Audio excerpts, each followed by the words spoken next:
Nekada davno, negde u dalekoj Rusiji, živela je devojčica po imenu Maša. Bila je ona pravaka današnje Maše, junakinje iz crtanih filmova koju deca širom sveta mnogo vole.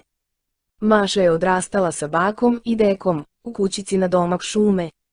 Bila je nasmejana i vesela devojčica, bakina i dekina pametnica, koja je njihove dane ispunjavala radošću i ljubavlju.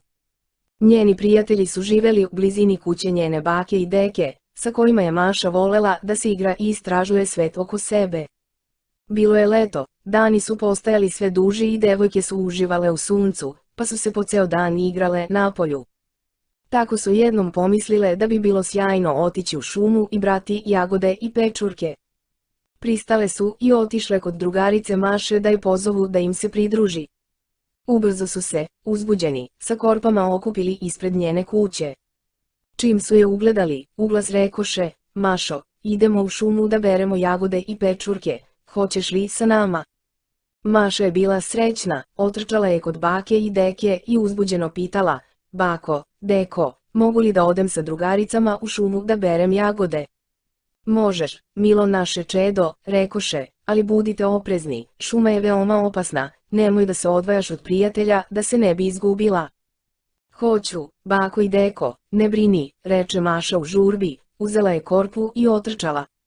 Vesele i nasmejane devojke krenule su seoskim putem koji vodi u obližnju šumu. Odlazak u šumu izgledao je kao prava avantura i žurile su da što više uživaju u njoj. Baka i deka su mahali i gledali dugo za devojčicama, sve dok im nisu nestale iz njihovog vidika. Bili su srećni što se one tako lepo druže, poskakujući od sreće, putićem ka šumi žurila je složna družina, sa korpicama koje su njihale kao da su se radovale što će uskoro biti pune. U veselom razgovoru put je devojčicama prošao za tili čas i ubrzo su se obrele u šumu. Sunce se probijalo kroz guste grane stoletnog drveća, milovalo ih po licu i otkrivalo ukusne šumske plodove. Devojčice su bile oduševljene i dale su se u potragu, trkale su se koje će nabrati više slatkih bobica, cičale od sreće kad ugledaju pečurke, trčale od grma do grma i zavirivale u svaki kutak. Potraga za šumskim plodovima za njih je bila veoma zabavna igra. Ali u toj igri Maša je potpuno smetnula sa uma reči bake i deke.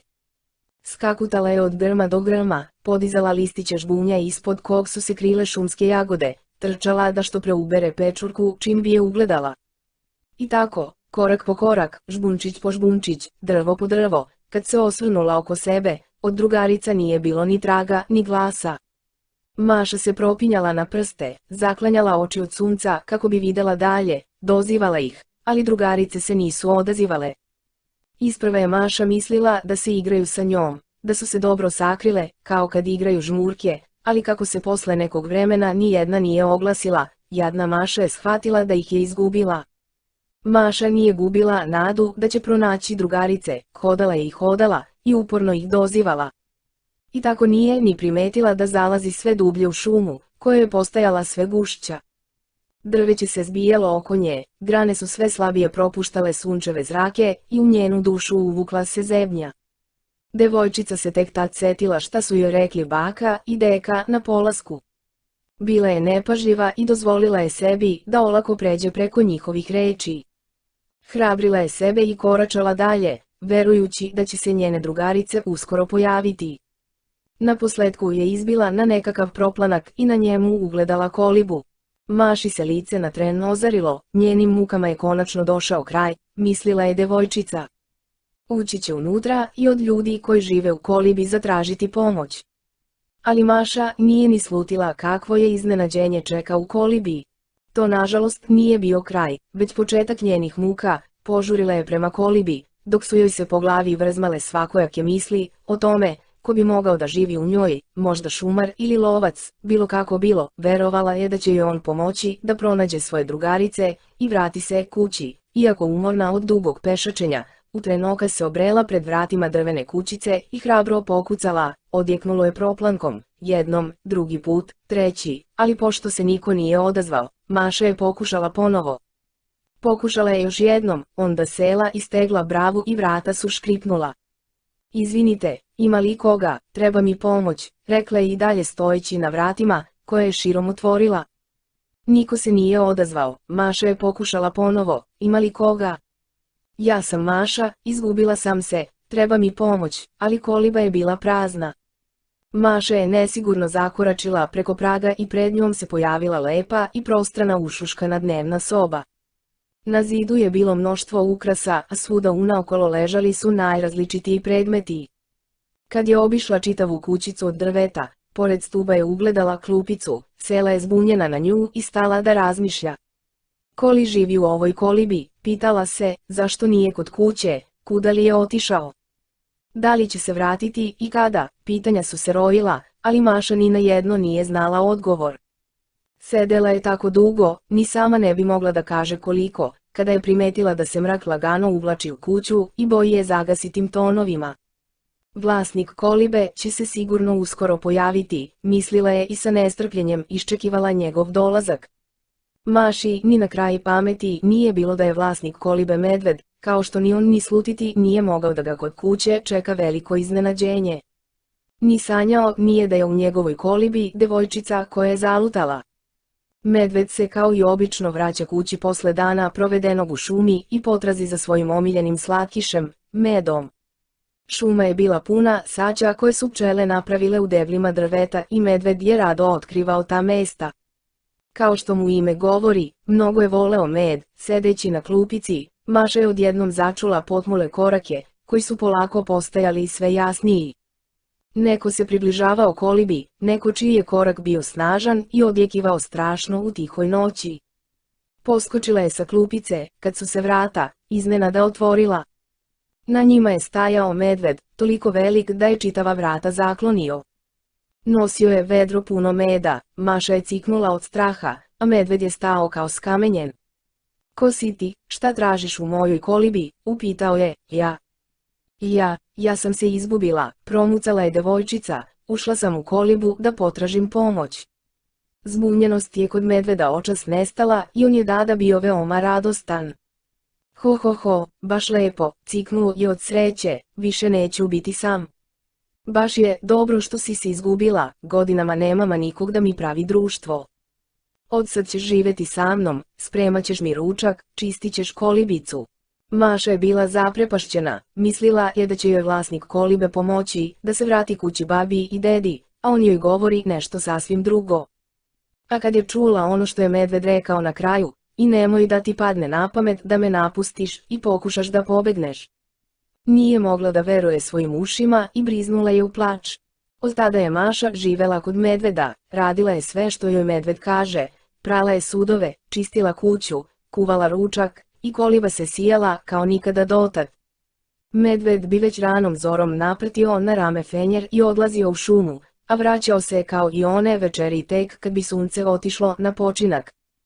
Jadna Maša je bila sama i veoma nesrećna, plakala je svakoga dana, razmišljala o baki i deki, koliko se sekiraju što je nema, i bilo joj je žao što im je nanela toliko patnje i bola. I tako su prolazili dani, a Maši ni na pamet nije padalo da pobegne. Medved joj je to veoma jasno rekao, više puta joj je ponovio, ali ne zato što je bio zao i opasan, već što više nije želeo da bude sam. A i šuma ju je plašila, bila je veoma gusta i nepoznata, u njoj bi se ponovo lako izgubila i ko zna u kakvu nevolju upala. Medved je bio veoma ljubazan prema njoj, bilo je jasno da mu njeno društvo itekako prija, bio je dobar domaćin, ali njoj je tako nedostajala njena kućica, njeni voljeni baka i deka, drugarice i sav onaj život koji je nekada živela. U pauzi između kućnih poslova, sela bi pored prozora i zagledala se čežnjivo tamo daleko, tamo gde su dragi baka i deka. I suze bi joj se skotrljale niz obraze, ali jednog dana dok je čistila ugledala je jednu neobičnu, ogromnu pletenu korpu. I sinula joj je misao, izbavit ću se, ponavljala je sebi. Skovala je plan, umesila i napekla brdo medenih kolača, medvedovih omiljenih poslastica, i kao na iglama čekala da se on vrati iz šume. Kad se medved pojavio na vratima, brže bolje ga je smestila u njegovu omiljenu fotelju, poslužila čajem i medenjacima, upitala da li se umorio i na kraju rekla, medvede, nedostaju mi baba i deda. Pusti me na jedan dan u selo, da im odnesem kolače. Ne dolazi u obzir, ti ćeš u šumi zalutati, napraviti kolače, rekao je medved, a ja ću ih odneti. To je Maša i htela, njen plan se odvijao baš kako je i želela. Maša čitave noći od uzbuđenja nije dobro spavala, ali bez obzira na to, probudila se orna čim je medved otišao i odmah ustala. Danas je za nju veliki dan, konačno će se vratiti kući, svojoj babi i svom dedi. Spremila se u tren oka i pojurila u kuhinju, morat će da spremi brdo kolača dok se medved ne vrati iz šume. To joj nimalo neće biti teško, toliko puta je sa babom pravila ukusne poslastice, pomagala joj u mešenju i ukrašavanju. Samo da njen plan ne pođe po zlu, već kroz nekoliko sati, ako sve bude kako treba, bit će u svojoj kući. I to joj je davalo neverovatnu snagu, čim je sišla u kuhinju, pripasala je kecelju, donela sastojke iz ostave, poređala ih na sto i prionula na posao. Brašno, jaja, maslac, med, mleko, ukusne bobice i smesa za kolače je bila gotova. Poređala ih je na pleh i ispekla, a onda divno ukrasila. Spremala ih sa puno ljubavi i baš se potrudila, opojni miris širio se kuhinjom i čitavom kolibicom, i Maša je bila veoma uzbuđena. Medved je ovog puta došao mnogo ranije kući, da li je namirisao ukusne kolače ili što se uplašio da Maša ne pobegne, ko će ga znati. Sve u svemu, bio je spreman da ih odnese njenoj babi i njenom dedi. Kad je ušao u kuhinju, iznenadio se prizorom koji je ugledao. Maša je sve bila završila, korpa, na koju je odavno zaboravio, stajala je spremna pored stola, a do nje i veliki tanjir pun predivnih kolača. Odlično, stigao si, rekla je Maša, evo samo da stavim kolače u korpu. Ali da ti nešto kažem, korpu ne otvaraj, kolače ne diraj. Ja ću se popeti na vrh hrastovog drveta i sa njega ću te posmatrati. Medved je samo prevrnuo očima, pomislio da ova devojčica ima bujnu maštu, i kazao, daj mi tu korpu. Ali Maša je nešto smislila, medvede, izađi začas napolje, rekla je, čini mi se da će kiša, ne bi bilo dobro da pokisneš. Medved je zabrundao nagodujući, ali nije želeo da joj protivreči. Izašao je na trem kuće i zagledao se u nebo da proveri ima li oblaka. Maša je u tom hitro dograbila tanjir sa kolačima, podigla ga iznad glave i pažljivo ušla u korpu, spustivši tanjir lagano odozgo. Sve je teklo po planu i Maša je bila veoma zadovoljna. Medved se vratio u prostoriju i promarmljao, nigde nema oblačka. Hej, Mašo, kud li se dela ta devojčica, rekao je više za sebe ne nameravajući da je traži po kući. Idem ja, napratio je korpu na ramena i pošao, sunce je bilo poskočilo na nebu i prilično je upeklo. Medved je zatvorio kapiju i krenuo puteljkom, put do njene bake i deke znao je vrlo dobro. Trebalo je proći čitavu šumu, na čijem kraju se nalazila njihova kućica. U ritmu medvedovih tromih koraka ljuškala se korpa sa kolačima na njegovim leđima i sa Mašom, koja se šćućurila u njoj. Medvedu nije bilo ni na kraj pameti da se devojčica krije u korpi. Bio je krupan i snažan, mogao je da ponese veliki teret, pa zato nije primetio da je korpa teška. Maša je bila presrećna što se njen plan o povratku kući odvija onako kako je želela. Još malo pa će biti u svojoj kućici, korak po korak, medved je ubrzo ušao u gustu šumu. Sada mu je bilo malo lakše jer sunce nije peklo tako jako. Puteljak je krivudao između grana visokog drveća starog više stotina godina. Šumu je poznavao kao svoj džep, svako drvo, svaku krošnju, svaki grm. Tim putem je prolazio svakoga dana i šuma mu je bila kao druga kuća. Koliko se samo radovao saću koje bi pronašao, razmišljao je medved o tome i mnogo čemu drugom, a posebno o Maši, koja je odskora živela kod njega. Zaista je divno kad nisi sam, mislio je medved i polako odmicao. Ma koliko da je bio izdržljiv i snažan, medved se umorio. Ugledao je veliko drvo hrasta sa lepim panjem pored, u debeloj hladovini, i učinilo mu se da je to pravo mesto za odmor. Skrenuo je sa puta, prišao do panja i promrljao sebi u bradu, uf. Baš sam se umorio, da odmorim stare kosti, sešću na panj, poješću kolačić. I taman je skinuo korpu i počeo da se spušta u čučanj, kada je začuo njen glas, vidim te, vidim te. Ne sedaj na panj, ne jedi kolačić, nosi baki, nosi deki.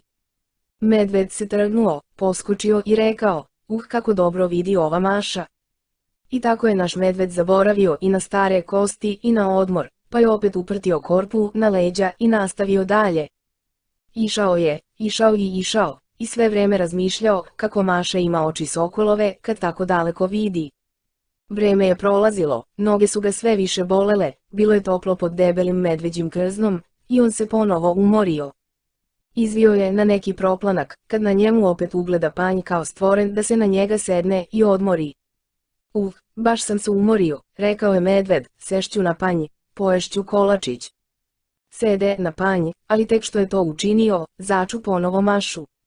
Vidim te, medvede, ne sedaj na panj, ne jedi kolačić, nosi baki, nosi deki.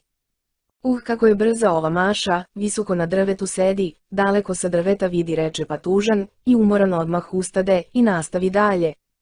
Koračao je medved, koračao, brže nego ranije, nije više pomišljao na odmor, jer se plašio njenih pridika. Sada je želeo da što pre stigne do babine i dedine kuće, da im preda korpu sa kolačima i da se vrati u svoju kolibicu. Uskoro je izbio na kraj šume i u daljini ugledao selo u kome su živeli njeni baka i deka. Video je u dalji i njihovu kućicu i bio je srećan što je njegovom putovanju kraj. Još samo da im isporuči pošiljku od njihove voljene unuke Maše. Tromim, umornim korakom medved se našao pred kapijom njene kućice. U dvorištu nije bilo nikoga i on se zaputio prema vratima. Bio je veoma umoran i jedva je čekao da se oslobodi velike korpe. Došao je do vrata kućice i snažno zakucao, otvorite, donosim vam kolače od vaše unuke Maše. Zabrundao je stojeći ispred vrata i ne spuštajući korpu, čekao je strpljivo da ih domaćini otvore i nije ni pomišljao da će isporuka pošiljki krenuti po zlu. Dok se približavao kućici, medved od umora i dugog pešačenja nije primetio da Maša ima u dvorištu psa, kome dolazak nezvanog gosta nimalo nije bio po volji. Kad je ugledao medveda i pred vrata, verni čuvar je poskočio na noge i zalajao tako silno da se medved prestravio. Ispustio je korpu ispred vrata i dao se u beg koliko ga šape nose, da se što pre dokopa šume. Buka je uznemirila i komšijske pse, koji su zdušno podržali i svog drugara. Ne osvrćujući se, medved se u nekoliko koraka našao u šumi. Za dlaku je izbegao nevolju, dobro je da sam im umakao, pomislio je, sad samo da se dokopam svoje kolibice. Kad su baka i deka ugledali ogromnu korpu ispred svojih vrata, bili su zaprepašćeni, šta je ovo, ko nam je ostavio poklon, čudili su se, ugledali su korpu ne sluteći da je unutra njihova dovitljiva unuka Maša, tragali su za njom danima, plakali od jutra do večeri jer Maša kao da je bila propala u zemlju, kako će se za koji tren iznenaditi, kako će biti srećni. Deka pažljivo priđe korpi, podiže poklopac i stade u trenu kao zanemeo.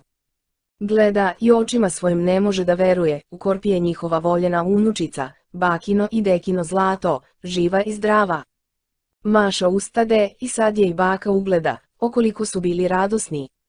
Zaplakali su od sreće, zagrlili su je snažno, najsnažnije u životu, ljubili su je i grlili i uglas govorili, živa si, sunce naše, pametnice bakina i dekina. Kako si se samo ovoga dosetila, bako, deko, kako sam srećna što vas napokon vidim. Nikada više neću biti nesmotrena, govorila je Maša. Potom im je, dok su se gostili ukusnim kolačima koje je za njih spremila, potanko ispričala šta joj se sve događalo otkad se odvojila od drugarica. Nije zaboravila ni jedan detalj, opisala im je sve do tančina, baka i deka su na trenutke uzdisali, oči su im bile pune suza, ali su na kraju zaključili da je njihova unuka prava pametnica, da je mudro uspela da se izvuče iz nevolje i pokazala da je veoma hrabra. I od tada su bili ponovo na okupu i živeli su dugo, dugo i srećno, a medved, ne, on je ponovo bio sam.